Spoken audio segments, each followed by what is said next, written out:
જેમાં ભગવાન શ્રીકૃષ્ણ અર્જુનને સમજાવે છે કે માન સન્માન અને પ્રતિષ્ઠાનું જીવનમાં શું મૂલ્ય છે। નમસ્કાર મિત્રો, ડિજિટલ કી શ્રીમદ ભગવદ્ ગીતા શ્રેણીમાં આપનું સ્વાગત છે। ગઈકાલે આપણે બીજા અધ્યાયના 33મા શ્લોકમાં જોયું કે જો અર્જુન ધર્મયુદ્ધ નહીં કરે તો તે પોતાના સ્વધર્મ અને કીર્તિને ખોઈ બેસશે અને પાપનો ભાગીદાર બનશે। આજે આપણે જોઈશું અધ્યાય 2 શ્લોક 34, જેમાં ભગવાન ચેતવણી આપે છે કે લોકો તારી એવી અપકીર્તિ કરશે જે મૃત્યુ કરતાં પણ વધુ દુઃખદાયક હશે। 1. સંપૂર્ણ સંસ્કૃત શ્લોક। અકીર્તિં ચાપી ભૂતાની કથયિષ્યન્તિ તેલ્વ્યયામ સંભાવિતસ્ય ચાકીર્તિર્મરણાતિરિચ્યતે। 34. 2.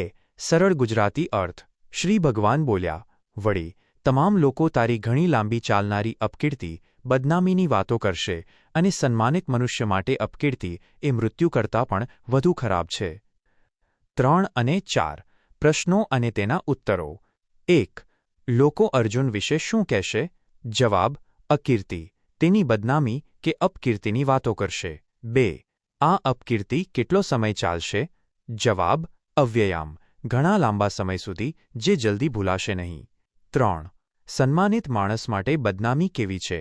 જવાબ: મરણાતિરિચ્યતે, મૃત્યુ કરતાં પણ વધારે દુઃખદાયક। 4. સંભાવિતસ્ય એટલે શું? જવાબ: જેની સમાજમાં પ્રતિષ્ઠા છે તેવો સન્માનિત પુરુષ। 5. ભગવાન અહીં કઈ મનોવૈજ્ઞાનિક વાત કરે છે? જવાબ: કે માણસ માટે તેનું સન્માન તેના જીવ કરતાં પણ વહાલું હોય છે। 6. અર્જુન અત્યાર સુધી કેવો ગણાતો હતો? જવાબ: એક મહાન અને બહાદુર યોદ્ધો। 7. જો તે યુદ્ધ છોડી દે તો લોકો શું માને? જવાબ: લોકો તેને ડરપોક માનીને તેની મજાક ઉડાવશે। 8. કથયિષ્યન્તિ એટલે શું? જવાબ: કહેશે અથવા વાતો કરશે। 9. ભૂતાની એટલે શું? જવાબ: તમામ પ્રાણીઓ અથવા લોકો। 10. આ શ્લોક કયા અધ્યાયનો છે? જવાબ: બીજા અધ્યાયનો 34મો શ્લોક। 5. જીવનનો ઉદ્દેશ। 1. પ્રતિષ્ઠા અને ચરિત્રનું મૂલ્ય, સન્માનની રક્ષા। માણસ આખી જિંદગી મહેનત કરીને પોતાની એક ઓળખ અને પ્રતિષ્ઠા બનાવે છે। ભગવાન સમજાવે છે કે સન્માન એ કોઈ ભૌતિક વસ્તુ નથી, પણ તે તમારા ચરિત્રની મૂડી છે। જીવનનો ઉદ્દેશ એ હોવો જોઈએ કે આપણે એવું કોઈ કાર્ય ન કરીએ જેનાથી આપણી વર્ષોની મહેનતથી કમાયેલી ઇજ્જત પર દાગ લાગે।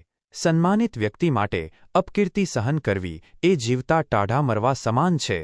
2. લોકનિંદા અને માનસિક દબાણ, સામાજિક જવાબદારી। આપણે સમાજમાં રહીએ છીએ અને લોકો આપણી ક્રિયાઓનું અવલોકન કરતા હોય છે।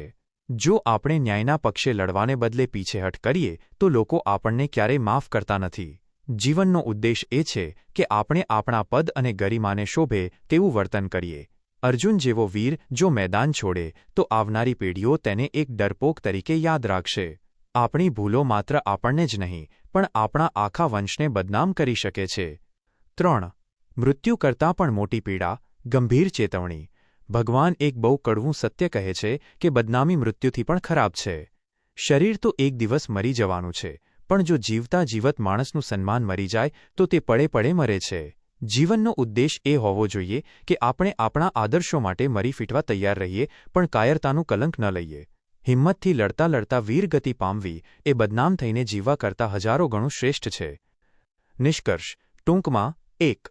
તમારી પ્રતિષ્ઠા તમારી સૌથી મોટી મિલકત છે, તેને કાયરતાથી કલંકિત ન થવા દો। 2. સન્માનિત માણસ માટે લોકનિંદા એ શારીરિક મૃત્યુ કરતાં પણ વધુ ભયાનક સજા છે। 3.